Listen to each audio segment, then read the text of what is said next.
Let's check out the Sandbanksstyle Wave. Does it surf? Let's find out.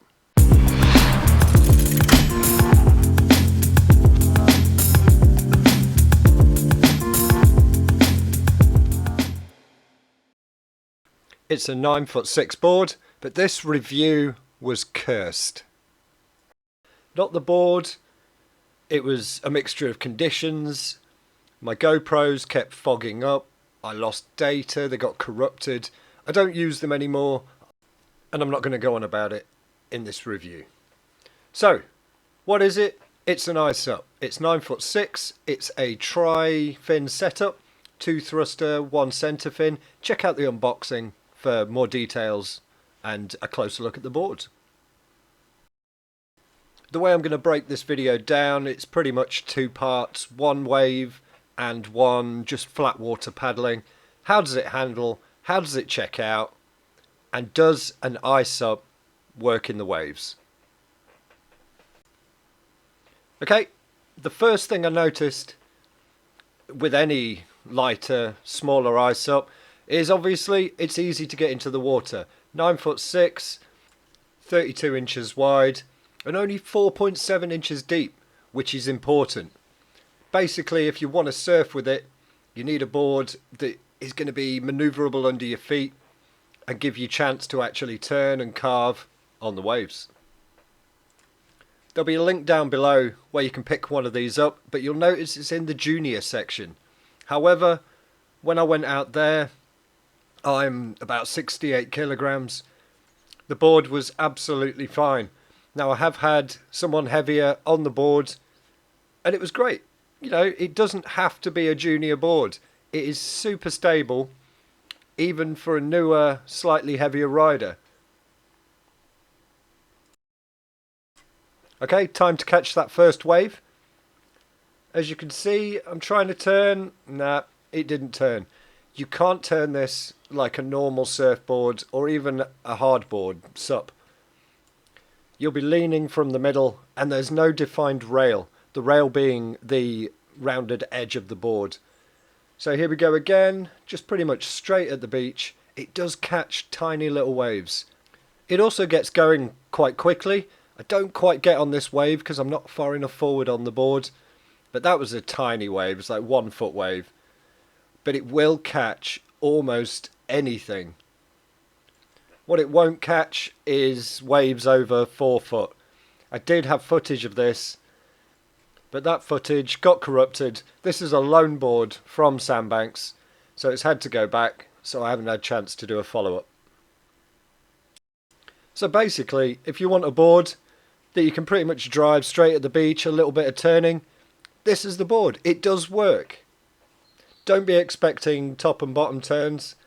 Maybe if I'd have had it a few more months, you know, I could have got my feet right on the edge and really tried. But as you can see, it works as an ISUP and it works as a surf SUP. What we've got coming up here is an example of me really trying to turn the board.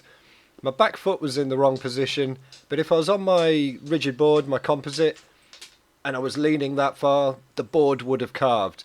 Because this is inflatable, it tends to sit on top of the waves a little bit too much. And with it being smaller, it pops over waves. So trying to get out, so long as the waves are nice and little, it handles that perfectly. Well,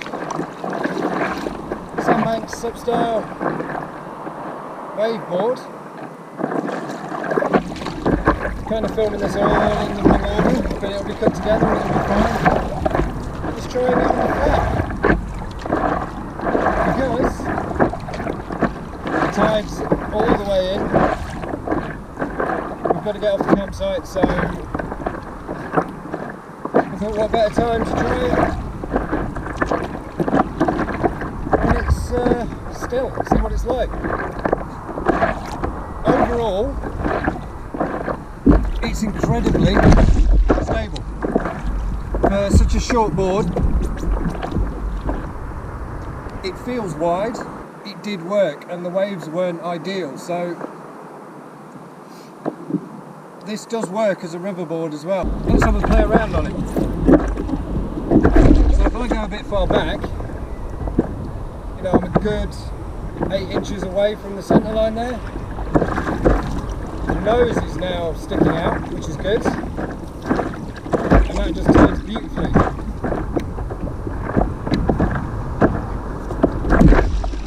If I was to go into sort of semi-surf stance now, weight in line with the rail, back foot over here,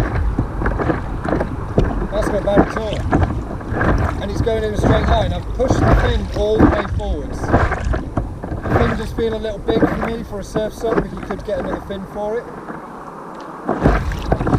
You know, it is helping me go in a straight line, however, it wasn't really helping me much on the turns, but I was really impressed. This is very much looking like a keeper for me. Take the hardboard. I've not found an ISUP yet that will replace a hardboard. It's well, for me, I can't ever see that happening. So, all in all, for the price, build quality for Sandbanks is always exceptional. I'm not using my bamboo carbon paddle, I'm using theirs. Nice big blade, but not too big that it's difficult to actually get the stroke through the water. It works quite nicely. Lightweight. Have your little height markers, it's always good for beginners if you're not quite sure how tall to have it. Always have it a little bit lower for surf because you want to be digging in more. Yeah, all in all, I'm impressed. I went up to 20 psi. It's recommended. I think it was 16 to 18. No, 18 to 20, but because of the volume, the size, how much air you need to put in it, it only took 5 minutes to pump up with their pump. So yeah, I'm rattling on a bit. So we'll leave that there, and hopefully